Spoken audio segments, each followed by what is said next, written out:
بسم الله الرحمن الرحيم. ومن أحسن قولا ممن دعا إلى الله وعمل صالحا وقال إنني من المسلمين. إن الحمد لله نحمده ونستعينه ونستغفره ونؤمن به ونتوكل عليه ونعوذ بالله من شرور أنفسنا ومن سيئات أعمالنا. من يهده الله فلا مضل له ومن يضلله فلا هادي له. أشهد أن لا إله إلا الله وحده لا شريك له وأشهد أن محمدًا عبده ورسوله صلى الله تعالى عليه وعلى آله وأصحابه ومن تبعهم بإحسان إلى يوم الدين وسلم تسليمًا كثيرًا كثيرًا. أما بعد، فقد قال الله تبارك وتعالى في كلامه المجيد بعد أعوذ بالله السميع العليم من الشيطان الرجيم: إن المتقين في جنات وعيون آخذين ما آتاهم ربهم إنهم كانوا قبل ذلك محسنين كانوا قليلا من الليل ما يهجعون وبالأسحار هم يستغفرون وفي أموالهم حق للسائل والمحروم. وقال سبحانه وتعالى: خذ من أموالهم صدقة تطهرهم وتزكيهم بها. মুসল্লিয়ান কিরাম, রমজানুল মুবারক আমাদের উপরে সিয়াম ফরজ এবং কিয়াম আল্লাহর পক্ষ থেকে আমাদের জন্য বিশেষ সুযোগ। এই মাস সিয়ামের মাস, কোরআনের মাস, তার সাথে যুক্ত হয় দান খয়রাত এবং যাকাত। সমাজে একটি প্রথা প্রচলিত আছে, যাকাত রমজানেই দিতে হয়। এটি নেহায়েত ভুল কথা। যাকাত এটি ইসলামের 5টি স্তম্ভের অন্যতম। যাকাত মালি ইবাদত, সালাত দৈহিক ইবাদত। যাকাত হলো বর্ধিত হওয়া, বরকত হওয়া, আবিদানি করতে, পরিশুদ্ধ হওয়া। যাকাত প্রদানের মাধ্যমে বান্দা দুই দিক থেকে পবিত্র হয়। এক হলো তার আত্মাকে কৃপণতার অভিশাপ থেকে মুক্ত করতে পারে। কেননা যারা যাকাত না দিয়ে কৃপণতা করে, বখিলি করে, তাদের জন্য বেহেশত বন্ধ, জাহান্নাম তাদের ঠিকানা। কেননা রাসূলুল্লাহ সাল্লাল্লাহু আলাইহি ওয়াসাল্লাম বলছেন, লা ইয়াদখুলুল জান্নাতা খাব্বুন ওয়ালা বখিলুন ওয়ালা মান্নান। যারা প্রতারণা করে, যারা কৃপণতা করে যাকাত দেয় না, এবং যারা নেকি করে মানুষকে খোটা দেয়, তার দুনিয়াবী স্বার্থের জন্য, আল্লাহর ওয়াস্তে করে না, তাদের জন্য জান্নাত নাই। এজন্য ফারসি কবি বলেছিলেন, বখিল আরবুদ জাহিদে বাহরাবর বেহেশতি নবাশত বহুকমে খবর।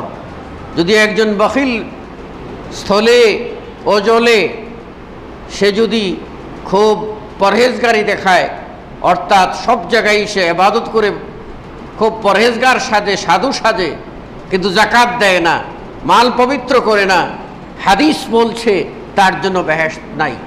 বেহেশত নবাশত বহুকমে খবর। হাদিস বলছে সে বেহেশতে যাবে না। যাকাতের মাধ্যমে কৃপণতা হতে মুক্ত হওয়া যায়। আবার যাকাতের মাধ্যমে মালকে পবিত্র করা হয়। মালকে কি করে পবিত্র করা হয়? কারণ আমরা জানি যে বিশুদ্ধ পানিতেও কোনো প্রকার জীবাণু বা ময়লা অনুপ্রবেশ ঘটে, সেটাকে ফিল্টার করে পবিত্র পানি পরিশুদ্ধ করা হয়। অনুরূপভাবে আপনার কষ্টার্জিত অর্থে সম্পদে ওই রকম ময়লা প্রবেশ করে, নাপাকির ময়লা প্রবেশ করে, অপবিত্রতার ময়লা প্রবেশ করে আপনার সমুদয় সম্পত্তিকে অপবিত্র করে দিতে পারে। আপনি যতই সাধু থাকেন না কেন, আপনার ব্যবসা হালাল, আপনার জমির ফসল হালাল, আপনার সব অর্জন হালাল, কিন্তু আপনি যাকাত দেন নাই। যাকাত না দেওয়ার কারণে আপনার সম্পত্তিটি আর পবিত্র থাকবে না। কেন পবিত্র থাকবে না? যাকাত হচ্ছে যে অংশটি শরীয়ত নির্ধারিত অংশ সম্পত্তির, যা আপনার উপরে আল্লাহ ফরজ করেছেন, এই অংশটি আপনার নয়, এই অংশটি আল্লাহর। আল্লাহ রাব্বুল আলামিন আপনার সম্পত্তিতে সেই অংশ দিয়েছেন আপনাকে আমানতদার মনে করে। আল্লাহ আপনাকে আমানতদার মনে করে আপনার কাছে আমানত রেখেছেন। এটা হলো আল্লাহর নির্ধারিত 8টি খাতের মধ্যে বিতরণের জন্য, পৌঁছে দেওয়ার জন্য। আপনি ওই সম্পত্তিটা যথাযথ খাতে প্রদান না করে, পৌঁছে না দিয়ে, বরং সেটা আপনি কক্ষিগত করে ফেলেছেন। ফলে অন্যের অংশটি আপনার অংশের সাথে মিশায়ে হারাম আর হালাল একাকার করে ফেলেছেন। অনুরূপভাবে আল্লাহর নির্দেশ লঙ্ঘন করেছেন। আল্লাহ আপনাকে আমানতদার মনে করেছিলেন, আপনি আমানত রক্ষা করেন নাই, আমানতের খেয়ানত করেছেন। সুতরাং জান্নাতে কোন পথ দিয়ে যাবেন? যাকাত বলা হয় শরীয়ত নির্ধারিত ওই অংশকে, যা শরীয়ত সম্মত শর্ত সাপেক্ষে সম্পদশালীদের কাছ থেকে বের করে শরীয়ত নির্ধারিত খাতে ব্যয় করা হয়। মনে রাখতে হবে এটা 3টি জিনিস আবশ্যক। একটি হলো ওই শ্রেণীর মানুষ হতে হবে যারা আপনার সম্পদশালী হবেন, আর তাদের সম্পদের একটা নির্দিষ্ট পরিমাণ আছে, নেশাব আছে, ওই নেশাব পর্যন্ত তাদের কাছে থাকতে হবে। তৃতীয় হলো ওই অংশটি বের করে শরীয়ত নির্ধারিত খাতে ব্যয় করতে হবে। এই 3টার সমন্বয় হলে যাকাত আদায় হবে, নতুবা যাকাত আদায় হবে না। এখানে প্রশ্ন থেকে যায়, যদি কেউ শরীয়ত নির্ধারিত 8টি খাতের কোনো একটি খাতে দিল, তাহলে কি তার যাকাত আদায় হবে? অবশ্যই হবে। যদি না অপর খাত বঞ্চিত হয়, হয়ে যাবে, যাকাত আদায় হয়ে যাবে। কিন্তু আপনি এর চেয়ে যদি অধিকতর কোনো খাত প্রয়োজন থাকে, তাহলে সেটাকে অগ্রাধিকার দেওয়া উচিত। কিন্তু 8টি খাতের যে কোনো একটি খাতে দিয়েছেন, যাকাত আদায় হয়ে যাবে। আবার 8টি খাতের কোনো একটিতেও দেন নাই, আপনার ইচ্ছা মতো ব্যয় করেছেন। আপনি যদি বিশাল সম্পদের ভাণ্ডারও ব্যয় করে থাকেন, যাকাত আদায় হবে না। অনুরূপভাবে আপনি নির্দিষ্ট 8টি খাতেই দিয়েছেন, শরীয়ত নির্ধারিত অংশ দেন নাই, তার ভিতরে 19-20 করেছেন, সেখানেও আপনি সীমালঙ্ঘনকারী হিসেবে আখ্যায়িত হবেন। আবার আপনি নির্ধারিত খাতেই দিয়েছেন, শরীয়ত নির্ধারিত অংশ দিয়েছেন, কিন্তু আপনি যাকাতের নিয়ত করেন নাই, তাহলেও আপনার যাকাত আদায় হবে না। কেননা এখানে প্রত্যেকটি ইবাদতে নিয়ত আবশ্যক। এখানে এর অর্থ এই নয় যে এই কথা যাকে দেব, যে খাতে আমি যাকাত দেব তাকে বলে দেব যে এটা আমার যাকাতের অংশ, এটা প্রয়োজন না। আদায়কারী তিনি মনে মনে এটা যাকাত হিসাবে আদায় করছেন এবং শরীয়ত নির্ধারিত অংশ বের করছেন, আর শরীয়ত নির্ধারিত খাতেই কেবল দিচ্ছেন, তবেই তার যাকাত আদায় হয়ে যাবে, এটা বলার জন্য না, এবং এটা বলে কাউকে কষ্ট দেওয়ারও কোনো সুযোগ নাই। কেননা এটা আপনার আমার উপরে আল্লাহর নির্ধারিত ফরজ, আর ওই নির্ধারিত 8টি খাতের মানুষ যারা, তাদের এটা অধিকার, তাদের প্রতি দয়া বা ইহসান নয়। অনেকেই মনে করে থাকেন যে যাকাতটা হচ্ছে ইহসান, আমি ইহসান করলাম এবং যাকাতটা আমি দিলাম, দয়া করলাম। আপনি দয়া করেন নাই, আপনি কর্তব্য পালন করেছেন। এটা আপনার উপরে অবশ্য কর্তব্য ছিল, আপনি কর্তব্য পালন করেছেন মাত্র, আল্লাহর নির্দেশ পালন করেছেন, কর্তব্য আদায় করেছেন, ওর পাওনা ওকেই দিয়েছেন, আপনারটা নয়। এই জন্য ইসলাম যাকাতের প্রতি সবিশেষ গুরুত্ব আরোপ করেছে। যেখানে সলাতের কথা এসেছে, সলাতের কথা, সেখানেই আল্লাহ যাকাতের কথা বলছেন। আকিমুস সালাহ ওয়া আতুজ যাকাত, সালাত আদায় করো, যাকাত দাও। সালাত আদায় করবে, যাকাত দেবে না, যাকাত না দিলে মাল পবিত্র হবে না, আর অপবিত্র মাল খেয়ে ইবাদত করলে ইবাদতও কবুল হবে না। সুতরাং যাকাত না দিয়ে সালাত আদায় করলে সালাতও কবুল হবে না। অত্যন্ত গুরুত্বপূর্ণ বিষয় হলো যাকাত। এক্ষণে যাকাত সম্পর্কে আমাদের জানতে হবে, শর্ত হলো, যাকাতের শর্ত হলো নির্দিষ্ট পরিমাণ নেসাবে পৌঁছে যাওয়া। ওই পরিমাণ সম্পত্তি যদি নিত্য ব্যবহার্য সম্পত্তির অতিরিক্ত হয়, সংসারে ভরণ পোষণ এর অতিরিক্ত যে সম্পত্তি আপনার কাছে গচ্ছিত থাকে, আর ওটা যদি 1টি বৎসর পূর্ণ গচ্ছিত থাকে, তাহলে তখনই আপনার উপরে যাকাত ফরজ হয়ে যাবে। এবার আপনি যাকাত দেবেন বৎসরে আয় ব্যয় হিসাব করে। যদি আপনার অর্থ বৎসর হয়ে থাকে January to June, January to December, তাহলে ডিসেম্বর ক্লোজ হলে 1 বছর পুরা হবে, তখনই হিসাব করে আপনি যাকাতের হকদার হলে, অর্থাৎ যাকাত আপনার উপরে ফরজ হয়ে গেলে আপনি যাকাত পরিশোধ করবেন। আপনি আরবি মাস অনুযায়ী যদি বৎসরের আয় ব্যয় হিসাব ক্লোজ করে থাকেন, তাহলে মুহররম থেকে আপনি যুলহজ্জায় গিয়ে বৎসর পুরা হবে, যখনই পুরা হবে তখনই আপনি যাকাত হিসাব করে দেবেন। আপনি কোনটা গণনা করেন? আপনি রমজান মাস আসলে যাকাতের নামে একটা হিড়িক লাগিয়ে দেন, যাকাতের শাড়ি, যাকাতের লুঙ্গি, যাকাতের কাপড়, যাকাতের চাল, যাকাতের ট্রাক আর বস্তা, এইগুলি হচ্ছে বাহাদুরি এবং প্রশংসা করাবার জন্য, মানুষের কাছ থেকে প্রশংসা নেওয়ার জন্য, মানুষের ভোট নেওয়ার জন্য, অভিমত নেওয়ার জন্য সেগুলি করা হয়ে থাকে মাত্র। আল্লাহই ভালো জানেন, কেননা আমরা জানি না বাংলাদেশের মানুষেরা আপনার চন্দ্র মাস অনুযায়ী বৎসর ক্লোজ করে, এর দৃষ্টান্ত বিরল। বরং আমরা সৌর বৎসর হিসাবে, আমরা সৌর ক্যালেন্ডার ফলো করে আমরা জানুয়ারি টু ডিসেম্বর বৎসর ক্লোজ করি, এটাই আমাদের হিসাব হয়ে থাকে।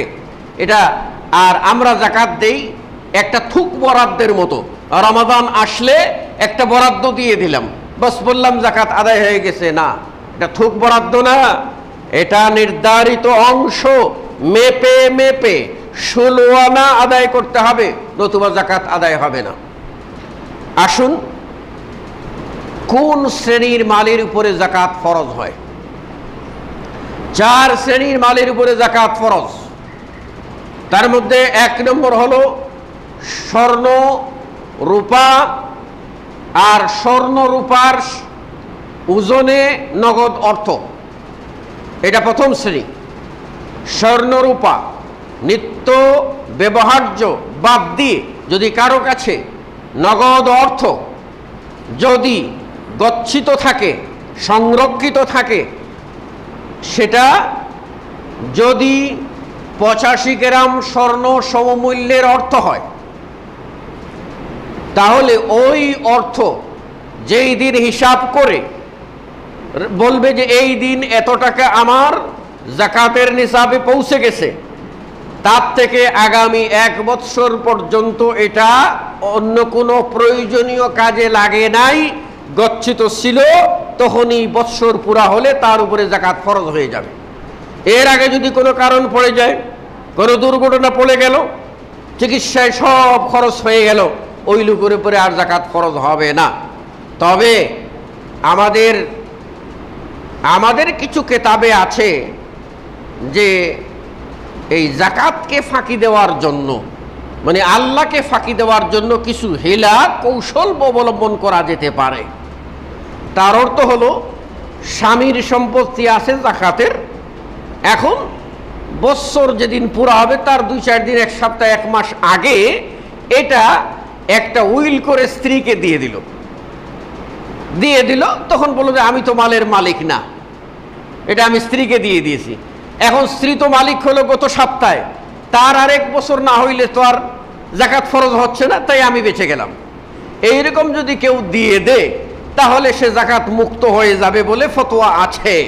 আমি বলি এটা আল্লাহকে ফাঁকি দেওয়া, আল্লাহর রসুলকে ফাঁকি দেওয়া, ইসলামকে ফাঁকি দেওয়া, দরিদ্র জনগোষ্ঠীর সাথে প্রতারণা করা, আর এই ফতোয়া কোনো মুসলিমের কিতাবে থাকতে পারে না।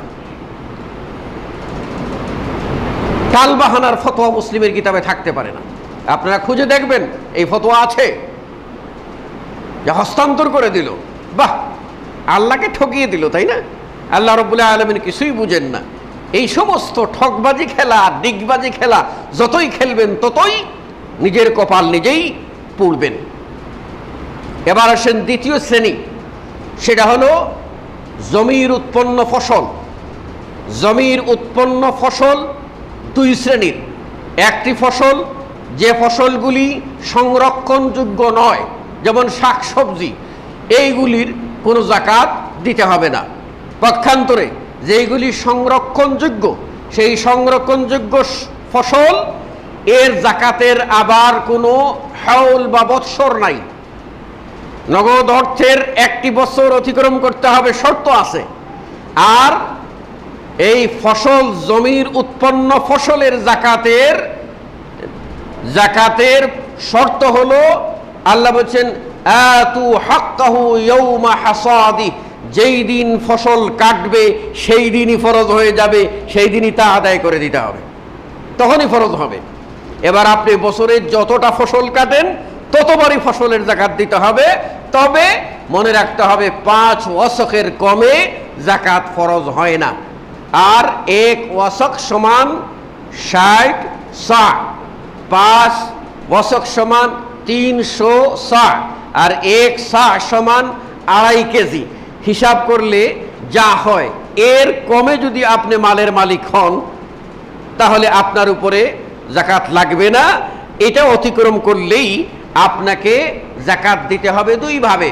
হয় যদি আপনি আল্লাহর রহমতে, বৃষ্টির বদৌলতে, কোনরূপ যান্ত্রিক সাহায্য ছাড়া যদি আপনি সেচ প্রকল্পর আওতায় না নিয়ে, অতিরিক্ত খরচ না করে যদি আপনি ফসল পেয়ে থাকেন, তাহলে রসুর দিতে হবে, অর্থাৎ 1/10 আপনার 20 মনে 2 মণ দিয়ে দিতে হবে। আর যদি আপনি কোনো সেচ প্রকল্পের মাধ্যমে অতিরিক্ত খরচ করে ফসল করেন, আল্লাহ রাব্বুল আলামিন আপনার উপরে ইহসান করেছে, আপনি নিসফে অশুর অর্থাৎ 20 ভাগের 1 ভাগ দিবেন, 20 মনে 1 মণ আপনি দিয়ে দেবেন। তৃতীয় হলো গবাদি পশু। গবাদি পশুর যাকাত। গবাদি পশু যেগুলি আমরা পালি, তার মধ্যে আমাদের দেশে প্রসিদ্ধ পশু হচ্ছে গরু আর ছাগল, কারণ উট 5টার কমে যাকাত ফরজ হয় না। আর গরু 30টার কমে যাকাত ফরজ হয় না, আর ছাগল 40টার কমে যাকাত ফরজ হয় না। আমাদের জানা মতে এই 40টা ছাগল পালে আর 30টা গরু পালে এদের সংখ্যা নেহায়তই কম হবে। যারা এগুলি করে তারা বাণিজ্যিকভাবে করে। বাণিজ্যিকভাবে করলে তারা ওই কোঠায় গিয়ে যখন পৌঁছে যাবে তখন সে যাকাত তাদেরকে দিতে হবে। যেমন 30টা গরু পাললো, এই 30টা গরু তার কাছে থাকলো, তাহলে সে 1 বছর পর ওই 30টাই থাকলো, বেচলো না, ক্ষতিও হল না, 30টাই থাকলো, তাহলে সে 1 বছর বয়স্ক একটা গরুর বাচ্চা গৌবৎস সে যাকাত দিয়ে দেবে। আর যদি আপনার 40টা ছাগল হলো, এর ভিতরে সে কোনো প্রাকৃতিক দুর্যোগে নষ্ট হলো না, অথবা সে বিপদগ্রস্ত হয়ে বিক্রিও করলো না, তার কাছে সেটা থেকে গেল, তাহলে একটা বকরি ছানা আপনাকে যাকাত দিয়ে দিতে হবে। তো এটা খুব কমই হয়ে থাকে। আর অন্যান্য যেগুলি খামার করা হয় সেগুলি বাণিজ্যিক ভিত্তিক, বৎসরে আয় ব্যয় হিসাব করে শতকরা 2.5 টাকা করে যাকাত আপনাকে দিয়ে দিতে হবে। থাকলো চতুর্থ যে শ্রেণী, সেটা হলো ব্যবসায়িক সম্পত্তি। ব্যবসায়িক সম্পত্তি আপনার যেটা আপনার মূলধন আর মূলধনের সাথে বাৎসরিক লভ্যাংশ, যেমন একটি মুদি দোকান, একটি কাপড়ের দোকান, এই দোকানের হিসাবের যাকাতের হিসাব হলো তিনি বৎসর পর কত টাকা লাভ করলেন আর কত টাকার মাল তার ঘরে এখনো আছে, এই দুইটা মিলিয়ে তিনি নেশাব পরিমাণ মালের মালিক হলে যাকাত দেবেন। থাকলো কিছু ব্যবসা, যে ব্যবসা হলো জমির ব্যবসা। এই জমি যদি কেউ বাড়িঘর কেনার জন্য করে থাকে, ফসল করার জন্য করে থাকে, তাহলে ওই জমির আলাদা কোনো যাকাত নাই, ফসলের যাকাত। আর যদি তিনি ব্যবসার জন্য কিনে থাকেন, তাহলে তিনি তার কাছে যদি ওই 1 বছর থাকে এবং হস্তান্তরযোগ্য এটা জমি হয়, তার কাছে সেই কাগজপত্র থাকে, তাহলে তিনি এটার বাজার দরে তিনি যাকাত দেবেন। এটা তিনি দুইভাবে দিতে পারেন। একটা হলো যে ওটা যখন বিক্রি করবেন তখন, এর মাঝখানে তার যদি 2 বছর চলে যায়, তাহলে 2 বছরের একসাথে যাকাত দেওয়ার সুযোগ আছে। আর যদি তিনি মনে করেন যে না, আমার এক্সট্রা টাকা আছে, অতিরিক্ত টাকা আছে, আমি 2 বছরের জন্য জমা রাখবো না, ওই জমির মূল্য কত তা ধরে আমি প্রতি বছরই আদায় করে দেব, তাহলে সেটাও তিনি করতে পারেন। থাকলো কিছু আপনার বাড়ি ভাড়া, দোকান ভাড়া আমরা দিয়ে থাকি, এইগুলির মূল গাড়ি ভাড়া দিয়ে থাকি।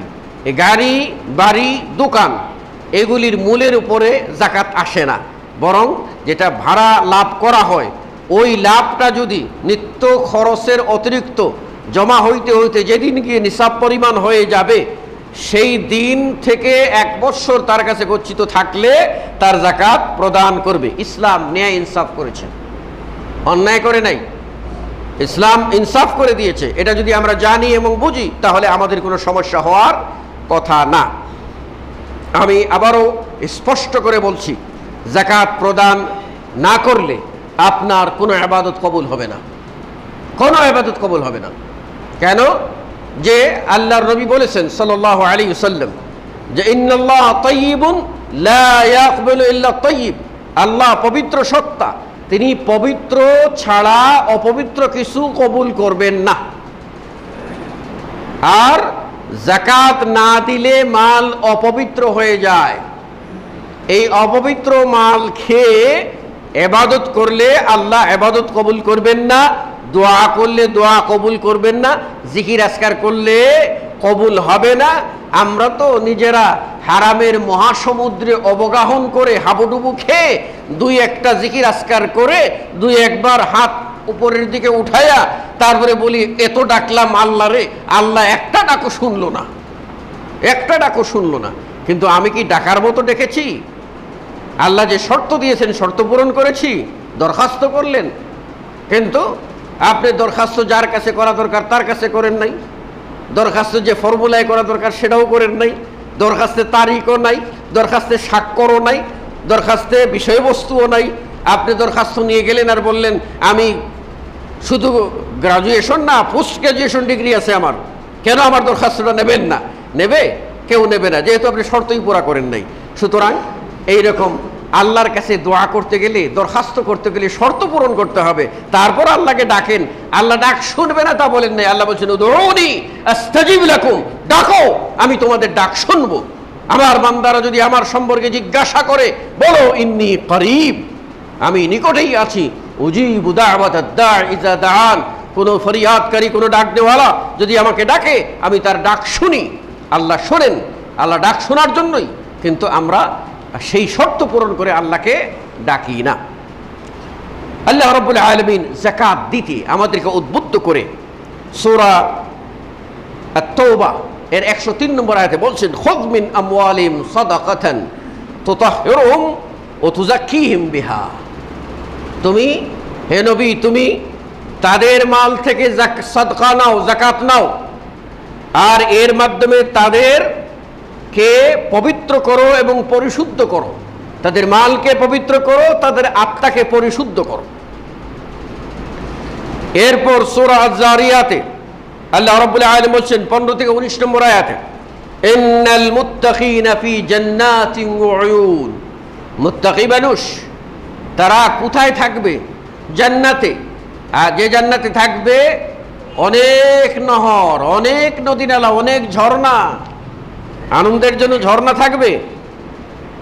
আখিযিনা মা আতাহুম রাব্বুহুম ইন্নাহুম কানু ক্বাবলা যালিকা মুহসিনিন। তারা সেই আনন্দ নিয়ে থাকবে, তাদের রব যে তাদেরকে যা দিয়েছেন। কেন? তারা দুনিয়ায় ছিল মুহসিন, দুনিয়ায় ছিল ন্যায় ইনসাফকারী, দুনিয়ায় ছিল পরের হক আটকে না রেখে যথাযথভাবে পরিশোধকারী, ইহসান করেছে, দিয়ে দিয়েছে। কানু কলিলাম মিনাল লাইলি মা ইয়াহজাউন। আর তারা রাতে কম ঘুমাইতো, রাতে কম ঘুমাইতো। কেন? গভীর নিশি কালে মানুষ ঘুমিয়ে যখন থাকে, সালাত পড়তে উঠবে তখন বিশ্বপ্রভুর ডাকে দিন দুঃখীরা আসলে দাঁড়ে মিষ্টি কথা কইও, কটু বাক্যে তাদের মনে কষ্ট নাহি দিও, সাধ্যমতো দান করিও পুণ্যেরও আশায়, স্বর্গরাজ্য পাবে তাইলে জানিও নিশ্চয়। কোথায়? সব যখন নিথর রেজুম হয়ে ঘুমিয়ে থাকে, আমিও যদি ঘুমিয়ে থাকি তাহলে তো হলো না। বরং আল্লাহ বলছেন ওয়াবিল আসহারি হুম ইস্তাগফিরুন, বরং শেষ রাত্রে তারা আল্লাহর কাছে ইস্তিগফার করতে থাকে, ক্ষমা চাইতে থাকে। এরপর আল্লাহ বলছেন ফি আমওয়ালিহিম হাক্কুল লিসাইলি ওয়াল মাহরুম। আপনি যতই মুত্তাকি দাবি করেন, ওই যে আল্লাহ বলে দিয়েছেন ওদের মালে, ওদের সম্পত্তিতে মানে যাচনাকারী আর বঞ্চিত যারা অসহায় তাদের হক আছে। এই হকটা আদায় না করে আপনি ওই জান্নাতে অবগাহন করবেন যাতে ঝর্ণা থাকবে, ওই জান্নাতে যাবেন যাতে অসংখ্য নাজ ও নেয়ামত থাকবে আর ভোগবিলাস করবেন, তা হবে না। আপনাকে শেষ রাতে জাগতে হবে, আপনাকে মুহসিন হতে হবে, আপনাকে মুত্তাকি হতে হবে, আপনাকে যাকাত দিতে হবে, আপনাকে পরের হক পরিশোধ করতে হবে। এক কাচ্চা পরিমাণ পরের হক যদি আপনি নিয়ে মারা যান, ওই হক পরিশোধ ব্যতীত আপনি মুক্তি পাবেন না। সূরা আত-তাওবার ভিতরে আল্লাহ রাব্বুল আলামিন ওই সমস্ত মুমিনদের প্রসঙ্গ টেনেছেন যাদেরকে আল্লাহ রহম করবেন, আল্লাহ দয়া করবেন। আল্লাহর দয়ায় যারা সিক্ত হবে, আল্লাহর স্নেহে যারা সিক্ত হবে, আল্লাহর রহমত পেয়ে যারা ধন্য হবে, তাদের বৈশিষ্ট্য আলোচনা করতে গিয়ে আল্লাহ বলছেন ওয়াল মুমিনুনা ওয়াল মুমিনাত বা'দুহুম আউলিয়াউ বা'দ। মুমিনরা পরস্পরে পরস্পরের দুস্ত বন্ধু। ইয়া'মুরুনা বিল মা'রুফ ওয়া ইয়ানহাউনা আনিল মুনকার। তারা ভালো কাজের আদেশ দেয়, খারাপ কাজ থেকে মানুষকে নিষেধ করে। ওয়া ইউকিমুনাস সালাত, আর সালাত কায়েম করে। ওয়া ইউতুনাজ যাকাত, এবং যাকাত দেয়। ওয়া ইউতিউনাল্লাহ ওয়া রাসূলাহ, এবং আল্লাহ ও তার রাসূলের ইতাআত করে। উলাইকা সায়ারহামুহুমুল্লাহ, তারাই হলো ওই লোক যাদের প্রতি আল্লাহ রহম করবেন।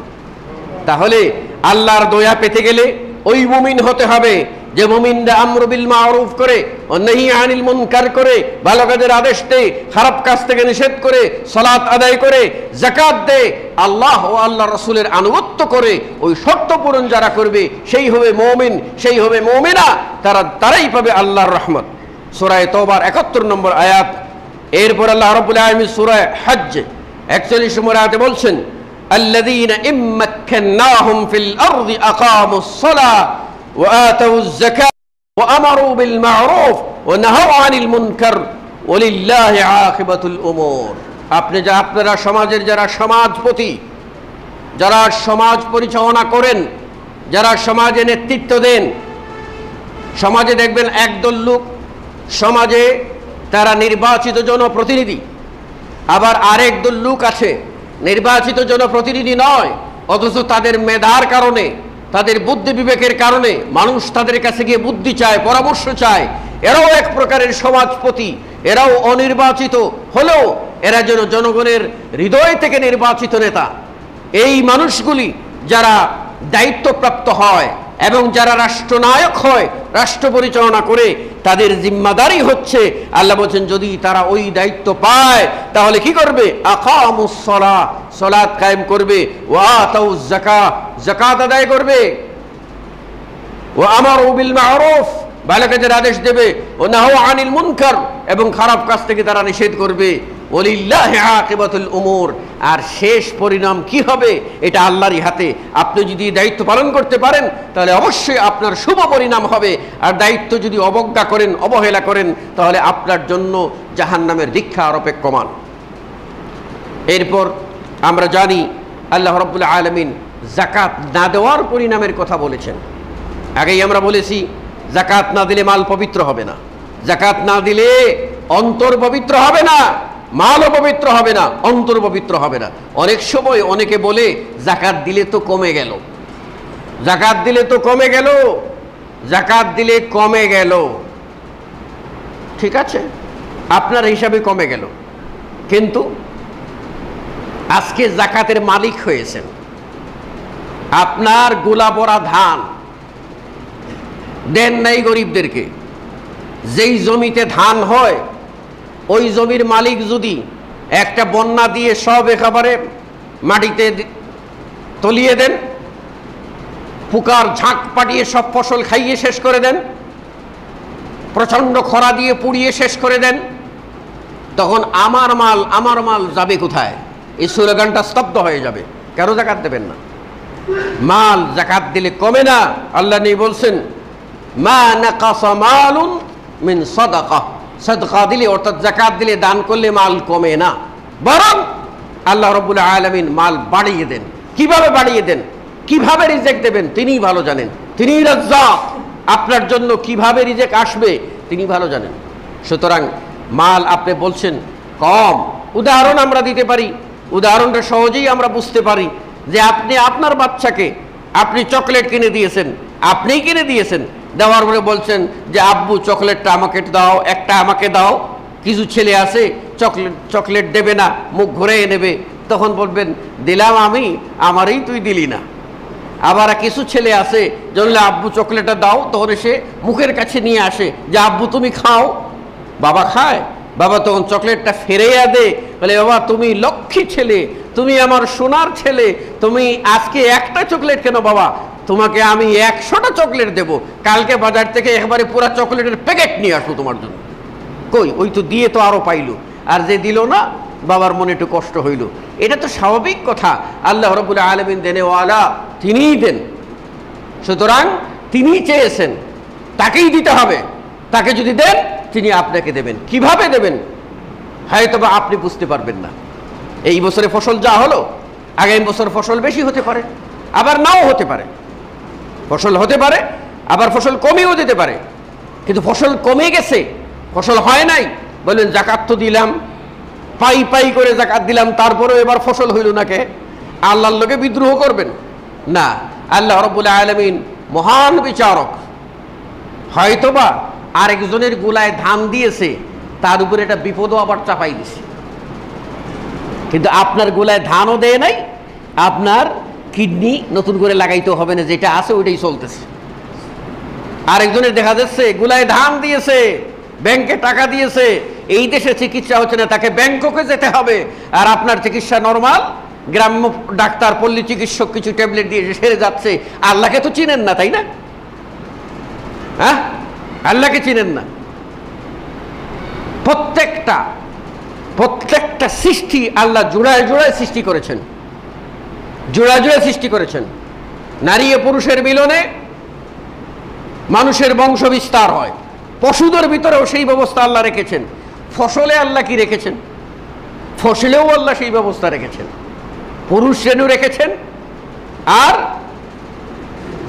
আপনার নারী রেণু রেখেছেন, কিন্তু ওদের মিলন কে করায়?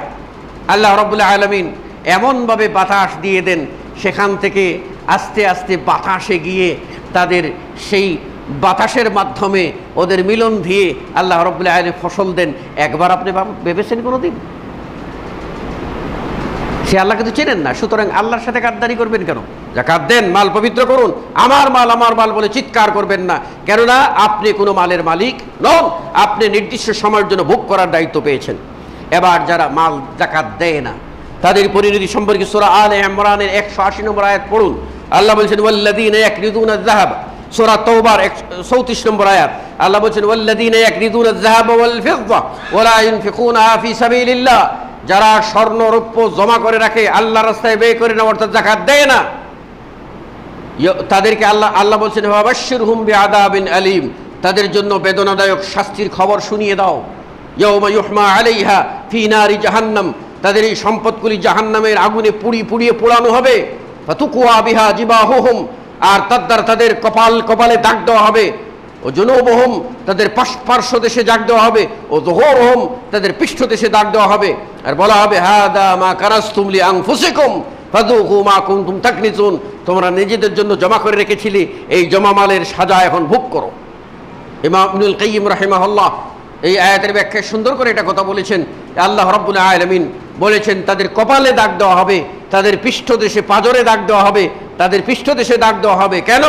যাদের কাছে যাকাত চাওয়া হয়, যাকাতের দাবি করা হয়, একজন ভিক্ষুক গিয়ে চায়, তখন প্রথমেই ওই লোকটা কপাল বাঁকা করে দিতে চায় না। যে লোক বখিল সে কপাল বাঁকা করে ফিরে যায়, কপাল বাঁকা করে। তাই আল্লাহ রাব্বুল আলামিন তার কপালে দাগ দেবেন, আর সে আপনার পাজর দেখিয়ে ফিরে চলে আসে, তাই পাজরেও দাগ দেবেন। সর্বশেষে পিঠ দেখাইয়া ঘুরে যায়, আল্লাহ তার পিঠেও দাগ দেবেন। মাল তোর মাল, এই মালই তোর জন্য হবে কাল। সুতরাং যাকাতের বিষয়টি অত্যন্ত গুরুত্বপূর্ণ। সূরা আলে ইমরানের 180 নম্বর আয়াতে আল্লাহ বলছেন ওয়ালা ইয়াহসাবান্নাল্লাযীনা ইয়াবখালুনা বিমা আতাহুমুল্লাহু মিন ফাদলিহি হুয়া খায়রাল লাহুম, যারা বখিল তাদের কথা আল্লাহ বলছেন, যাদেরকে আল্লাহ মাল দিয়েছেন বেশি, আর ওই মালটা যাকাত না দিয়ে জমা করে রাখে, আর মনে করে কি হুয়া খায়রাল লাহুম, খুব ভালো, বেশ ঢের জমাইছি, অনেক সম্পত্তি হয়ে গেছে। আল্লাহ বলেন বাল হুয়া শাররুল লাহুম, বরং এটা তাদের জন্য শার, তাদের জন্য ক্ষতি, তাদের জন্য খারাপ। সাইয়ুতাওয়াকুনা মা বাখিলু বিহি ইয়াউমাল কিয়ামাহ, যে সম্পদ জমা করেছিল দেয় নাই, সেটা আল্লাহ রাব্বুল আলামিন তাদের গলায় পেঁচাইয়া দেবেন। কিভাবে গলায় পেঁচাবেন? এইবারে বুখারী ও মুসলিমের হাদিস। আবু হুরায়রা রাদিয়াল্লাহু আনহু ওয়ারদা বলেন রাসূলুল্লাহ সাল্লাল্লাহু আলাইহি সাল্লাম বলছেন মান আতাহু আল্লাহু মালা, যাকে আল্লাহ মাল দিলেন, ফালাম ইউদ্দি যাকাতা, তা সে যাকাত দেয় নাই, মুসিল লাহু ইয়াউমাল কিয়ামতি সুজান আকরা, তার ওই সম্পদটাকে বিষধর সাপে পরিণত করা হবে, আর তার ওই সাপ তার গলা পেঁচিয়ে ধরবে। সুম্মা ইয়াখুযু বিলিহজিমাতাইহি, আর তার দুই গাল চেপে ধরে ওই সাপ, তখন ওই মালটা সাপে পরিণত হয়ে তার দুই গাল চেপে ধরে বলবে আনা কানজুক আনা মালুক, আমি তোমার সঞ্চিত ভান্ডার, আমি তোমার সেই সম্পদ, সাজা এবার ভোগ করো।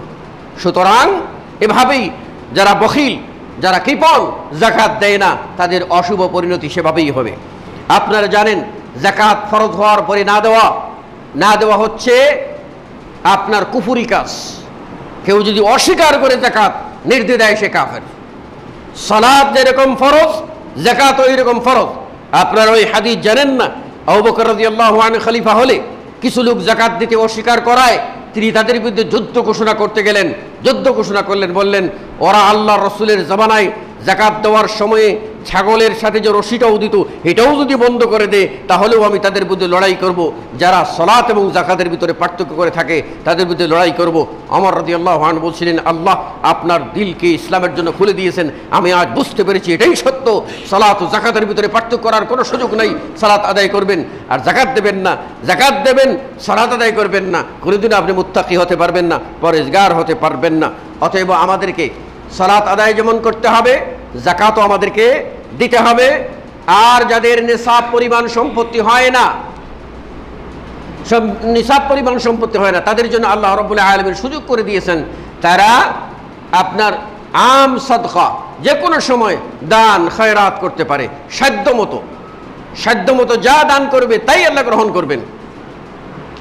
আল্লাহ রাব্বুল আলামিন বান্দার তাকওয়া দেখেন, বান্দার দিল দেখেন। আপনারা জানেন না, তাবুকের যুদ্ধে মাল দেওয়ার প্রতিযোগিতায় বিজয়ী হলেন আবু বকর। কেন বিজয়ী হলেন আবু বকর? আবু বকর তো বেশি মাল দেন নাই। ওমরকে জিজ্ঞাসা করা হলো, কি আনছেন আর কি রেখেছেন? বলে, ইয়া রাসূলুল্লাহ, অর্ধেক নিয়ে আসছি আর অর্ধেক রাখছি। আর আবু বকরকে জিজ্ঞাসা করলেন, কি আনছো আর কি রাখছো? বলে, ইয়া রাসূলুল্লাহ, যা কিছু ছিল ঘরে সব কিছু নিয়ে চলে আসছি। বলে, ঘরে কি রেখে আসছো? বলে, আল্লাহ ও আল্লাহ রসুলকে রেখে আসছি। ওমর রাদিয়াল্লাহু আনহু সেদিন বলছিলেন, আল্লাহর কসম, এরপর থেকে আমি আর কোনোদিন আবু বকরের সাথে নেকির প্রতিযোগিতা করব না, পারবো না। সুতরাং আমরা যার যা সাধ্য আছে দান করব। রাসূল সাল্লাল্লাহু আলাইহি সাল্লাম বললেন যে জাহান্নামের আগুন সম্পর্কে বলছেন, ইত্তাকুন নার ওয়ালাউ বিশিক্কি তামর। এক টুকরা খেজুর, একটা না, একটা খেজুরের এক টুকরা অংশ দিয়ে হলেও তোমরা জাহান্নাম থেকে বাঁচো। সাধ্য অনুযায়ী দান করুন, দানের হাত প্রসারিত করুন। আল্লাহ রাব্বুল আলামিন আপনাকে মাল দেওয়ার অর্থাৎ মালদার বানিয়ে দিতে পারেন। আল্লাহ রাব্বুল আলামিন মালদার বানিয়ে দিতে পারে, আপনি যাকাত দিতে পারেন। আল্লাহ নবী বলেছেন, দুইটা বিষয়ে হিংসা জায়েজ। তার মধ্যে একটা হলো, এক লোককে আল্লাহ ইলম দিয়েছেন আর সে ইলমটা বিতরণ করে। আরেক লোক যদি বলে, হায় আমার যদি ইলম হইতো আর আমি দিতে পারতাম, এটা জায়েজ। এক লোকরে মাল দিছে আর মাল আল্লাহর রাস্তায় খরচ করে, আরেক লোক বলে, হায় আমি যদি ওইরকম মালদার হইতাম, খরচ করতাম। এই হিংসা, এই আক্ষেপ জায়েজ। এছাড়া অন্য ধরনের হিংসা বিদ্বেষ কোনোটাই জায়েজ না। আপনি সেই মালদার হন, আল্লাহ করে দিতে পারেন। কবি নজরুল ইসলাম বলেন, নাই তোরা দে রে জাকাত, তোরা দে রে জাকাত, দিল খুলবে পরে ওরে আগে খুলুক হাত, তোরা দে রে জাকাত। তোরা দিতে থাক, হাত দিয়ে দিতে দিতে একসময় দিলও খুলে যাবে, আল্লাহ জ্ঞানের, আল্লাহ সম্পদের ভান্ডার দিয়ে দেবেন, তোমরা জাকাত দেবে। মুসল্লিয়ানে কেরাম, আবারও আমি শেষবারে বলতে চাই, জাকাত সম্বন্ধে আমাদের ভিতরে ভুল ধারণা আছে। অনেকেই মনে করে থাকে কিছু একটা দিয়ে দিলে হবে না, জাকাত নিসাব পরিমাণ মেপেই আদায় করতে হবে। দুই নম্বর হলো, যাকে তাকে দিয়ে দিলে হবে না, যাকে তাকে দিলেও হবে না। যে খাতগুলি আল্লাহ রাব্বুল আলামিন বলছেন সেই খাতগুলিতেই জাকাত দিতে হবে। আপনি জাকাত দেবেন ফুকারা, ফকির, মিসকিনদের। যার এক বেলা খাবার নাই তাকেও দেবেন, যার কিছু আছে কিন্তু সংসার পুরা চলে না তাকেও দেবেন। যে ঋণগ্রস্ত ব্যক্তি পেটের দায়ে ঋণ করেছে তাকে দেবেন। কেউ আবার পেটের দায়ে ঋণ করে নাই, সমাজের দায়ে ঋণ করেছে। এরকম দায়গ্রস্ত ব্যক্তি যদি হয়ে যায়, অর্থাৎ সালিশ করতে গেছে, গিয়ে জিম্মাদারি গ্রহণ করেছে, অথচ পরিশোধ করার ক্ষমতা তার নাই, সে একজন বিচারক, তাই এইরকম ব্যক্তিকেও মুক্ত করার জন্য জাকাত দেওয়া যায়, সেও ঋণগ্রস্ত। আবার আপনার আল্লাহর পথে দেওয়া, আল্লাহর পথে দেওয়া বর্তমান এই জামানায় আপনার ফি জিহাদ ফি সাবিলিল্লাহ, আল্লাহর পথে দেওয়া হলো আল্লাহর দ্বীন প্রচারের যত মাধ্যম আছে সবগুলিতে দেওয়া। কেবলমাত্র মসজিদ বাইতুল্লাহ এটা জাকাত খায় না, এটা আল্লাহর ঘর, আপনার হালাল মাল দিয়ে বানাইতে হবে। আরবের মুশরিকরা বানাইছিল হালাল মাল দিয়ে, সেই ইতিহাস আপনারা পড়ে দেখবেন। কাবা বানাইছিল না আল্লাহ নবীর জন্মের পরে নিজের হালাল মাল দিয়ে, আপনিও তাই করবেন। কিন্তু আপনি অন্যান্য খাত যেগুলিতে কোরআন হাদিসের তালিম হয় সেগুলিতে দিতে পারেন, যেখানে আপনার এইরকম ইলমি ক্লাস হয়, বয়ান হয়, ব্যবস্থা করা হয়, এর খরচ নির্বাহের জন্য দিতে পারেন। আপনার পক্ষে আপনি বড় আলেম হতে পারেন নাই, কোরআন হাদিসের ব্যাখ্যা বিশ্লেষণ করতে পারেন না, অরেল সম্পত্তি আল্লাহ দিয়েছে, আপনি একজন আলেমের ভরণ পোষণের দায়িত্ব নেন, মাসে তার কত লাখ টাকা লাগে, মাসে তার কত লাগে? 50,000 টাকা। আমি ব্যবস্থা করে দেবো, আপনি দিনের দাওয়াত দেন, কোথাও আপনাকে চাকরি করতে হবে না। ব্যবস্থা করুন, আল্লাহর দিনের প্রচার হবে। সেই কাজ আপনারা করবেন না। করবেন কি কাজ? যে কয়টা শাড়ি আর কয়টা লুঙ্গি দিয়া একবারে টাকের মিছিল করে পেপার পত্রিকায় উঠাই দিয়া বিরাট দানবীর সামনে ইলেকশনে আসলে আপনি গিয়ে দরজায়, গরিবের দরজায় খাড়া, প্রয়োজনে ওর পায়ে ধরবেন যে একটা বুট দে, বাস। এটা যেন না হয়, বরং আল্লাহর নির্ধারিত অংশ, এটা আল্লাহর নির্ধারিত অংশ, ফরিজাতাম মিনাল্লাহ, আল্লাহর পক্ষ থেকে নির্ধারিত অংশ, সেভাবেই দিতে হবে। আমরা যদি সবাই এইভাবে দিতাম তাহলে আমাদের সমাজে এই অবহেলিত মানুষের সংখ্যা এত থাকতো না, কমে যেত। আমরা সম্মিলিত উদ্যোগ গ্রহণ করতে পারি। আজকে আমরা একটি মসজিদকে কেন্দ্র করে একত্রিত হয়েছি, আমরা একটি এডুকেশন সেন্টারকে কেন্দ্র করে একত্রিত হয়েছি। আমরা এটাকেও কেন্দ্র করে করতে পারি যে আমাদের জাকাতগুলি একত্রিত করে ফেলি। যেহেতু আমাদের রাষ্ট্রীয় ব্যবস্থা সেটা নাই, আমরা একত্রিত করি, করে সেটা অধিকতর হকদার বিচার করে আমরা সেটা দিই, তাও আমরা পারি। আর ব্যক্তিগতভাবে যদি দেই তাহলেও সেটা খেয়াল করতে হবে যে আমি যেন হক মতো বিচার করে দিয়েছি কি না। আর মনে রাখতে হবে যে রমজানে যাকাত ফরজ, এই একটি মাসালা পরিষ্কার করে বলে দিচ্ছি। যাকাত যখনই ফরজ তখনই তা আদায় করতে হবে। অর্থাৎ রমজানের আগের মাসে ধান কাটছেন, আপনাকে যাকাত দিতে হবে। আপনি বললেন রেখা দেই গুলাবরে, রমজানে দিলে নাকি বেশি হবে। আপনি এর উল্টা আপনার জন্য ফেরেশতারা ডান্ডা তৈরি করে রাখছে। কেন? যেই মাসে ফরজ হয়েছে সেই মাসে কেন দেন নাই, বিলম্ব করছেন কেন? রাসূল সাল্লাল্লাহু আলাইহি ওয়াসাল্লাম সম্ভবত আসরের সালাত ইমামতি করলেন, সালাম ফিরাইয়া বাসার দিকে দিলেন দৌড়। সাহাবারা ভয় পেয়ে গেলেন, না জানি কোনো দুর্ঘটনা করছে কিনা। সব ভয়ে থরথর করে কাঁপছেন, বিহবল অবস্থায়। কিছুক্ষণ পরে রাসূল সাল্লাল্লাহু আলাইহি ওয়াসাল্লাম বেরিয়ে আসলেন, তাদের অবস্থা দেখে বললেন, তোমরা ভয় পেয়ে গেছিলে? শোনো, আমার ঘরে কিছু মাল ছিল, তার মনে পড়লো যে তাড়াতাড়ি করে এটা বন্টনের কথা বলে ফেলি, এটা যেন দেরি না হয়। যাকাত ফরজ হয়ে গেলে দেরি করার সুযোগ নেই। যিনি না জেনে দেরি করেছেন তিনি যাকাত দেবেন আর তওবা করবেন। কেন দেরি করেছেন? কেন দেরি করেছেন?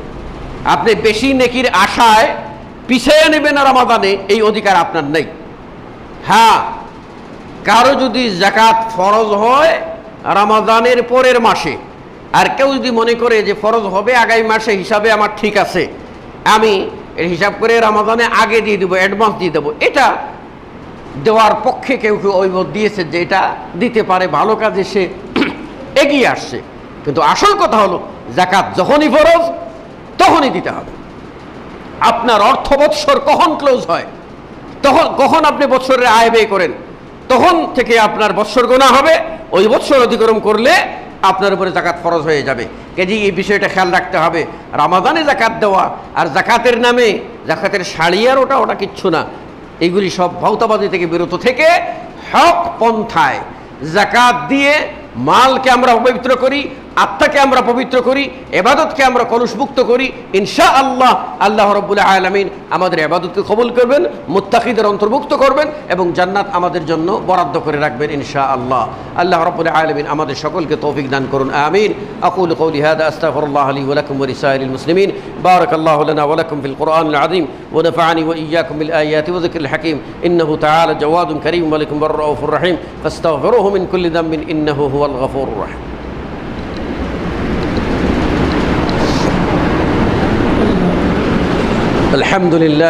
الحمد لله الذي خلق الإنسان وقد أتى عليه حين من الدهر لم يكن شيئا مذكورا ثم هداه السبيل ونصب له الدليل إما شاكرا وإما كفورا فسبحان الذي لم يزل ولا يزال حيا قيوما مدبرا سميعا بصيرا. أشهد أن لا إله إلا الله وحده لا شريك له وأشهد أن محمدا عبده ورسوله. إن الله وملائكته يصلون على النبي يا أيها الذين آمنوا صلوا عليه وسلموا تسليما. اللهم صل على محمد وعلى آل محمد كما صليت على إبراهيم وعلى آل إبراهيم إنك حميد مجيد. اللهم بارك على محمد وعلى آل محمد كما باركت على إبراهيم وعلى آل إبراهيم إنك حميد مجيد. وارض اللهم عن الخلفاء الراشدين المهديين أبي بكر وعمر وعثمان وعلي وعن سائر الصحابة أجمعين وأن معهم بمنك وكرمك يا أرحم الراحمين. اللهم أعز الإسلام والمسلمين وأذل الشرك والمشركين اللهم طهر قلوبنا من النفاق واخلص أعمالنا من الرياء اللهم تقبل صيامنا وقيامنا بقبول حسن يا أرحم الراحمين اللهم اغفر لنا وارحمنا برحمتك يا أرحم الراحمين اللهم اغفر موتانا وموتى المسلمين اللهم اغفر موتانا وموتى المسلمين اللهم وفقنا فعل الخيرات وترك المنكرات برحمتك يا أرحم الراحمين ربنا آتنا في الدنيا حسنة وفي الآخرة حسنة وقنا عذاب النار وأدخلنا الجنة مع الأبرار يا عزيز يا غفار برحمتك يا أرحم الراحمين تعالوا عباد الله رحمكم الله إن الله يأمر بالعدل والإحسان وإيتاء ذي القربى وينهى عن الفحشاء والمنكر والبغي يعظكم لعلكم تذكرون فاذكروا الله يذكركم واشكروه على نعمه يزدكم ولذكر الله أكبر والله يعلم ما تصنعون أقيموا صفوفكم